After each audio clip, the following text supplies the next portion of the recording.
పౌర సమాజం అంతా కోరుకుంటున్నటువంటి అంశం ఏంటంటే మావోయిస్టులు వాళ్ళ కోసం లేరు, వాళ్ళు ప్రజల కోసం ఉన్నారు.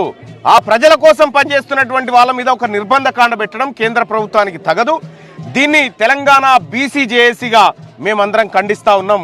చనిపోయినటువంటి వర్గాల బిడ్డలందరూ మా బిడ్డలే కాబట్టి ఖచ్చితంగా మేము ఒకటి చెప్తా ఉన్నాం, ఈ రాష్ట్ర ప్రభుత్వానికి చెప్తా ఉన్నాం, కేంద్ర ప్రభుత్వానికి అంత చొరవ తీసుకునే స్థాయి లేనప్పుడు ముఖ్యమంత్రి రేవంత్ రెడ్డి గారు మీరు చొరవ తీసుకోండి, ఈ రాష్ట్ర ప్రభుత్వం చర్చలు జరపండి మావోయిస్టులతోని. గతంలో జరిపినాము, ఇప్పుడు కూడా జరపండి, వాళ్ళ ఆవేదన ఏందో వినండి.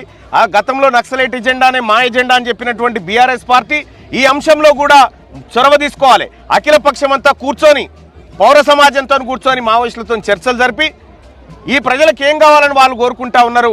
వాళ్ళు ఇప్పటికే 10 సార్లు లెటర్ రాసిరు, మేము శాంతి చర్చలకు సిద్ధంగా ఉన్నాం, మేము తుపాకులు వదిలిపెట్టి చర్చలకు వస్తామని చెప్పిన పరిస్థితుల్లో మీరు చర్చలకు ఆహ్వానించకుండా ఆడ తుపాకులు పట్టుకొని నరమేధం సృష్టిస్తున్నటువంటి పాకిస్తాన్తో చర్చలకు పోతారు. కానీ మేము ప్రజాస్వామ్యయుతంగా చర్చలకు సిద్ధమన్న మావోయిస్టులను అనవసరంగా పట్టుకొని అరెస్టు చేసి చిత్రహింసలకు గురి చేసి చంపడం అనేది భావ్యం కాదు.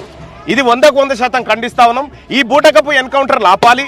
దానికి రాష్ట్ర ప్రభుత్వం మరి ముఖ్యంగా రేవంత్ రెడ్డి గారు చొరవ తీసుకొని మావోయిస్టులతో చర్చల కోసం ముందుకు రావాలని చెప్పి తెలియజేస్తా ఉన్నాం.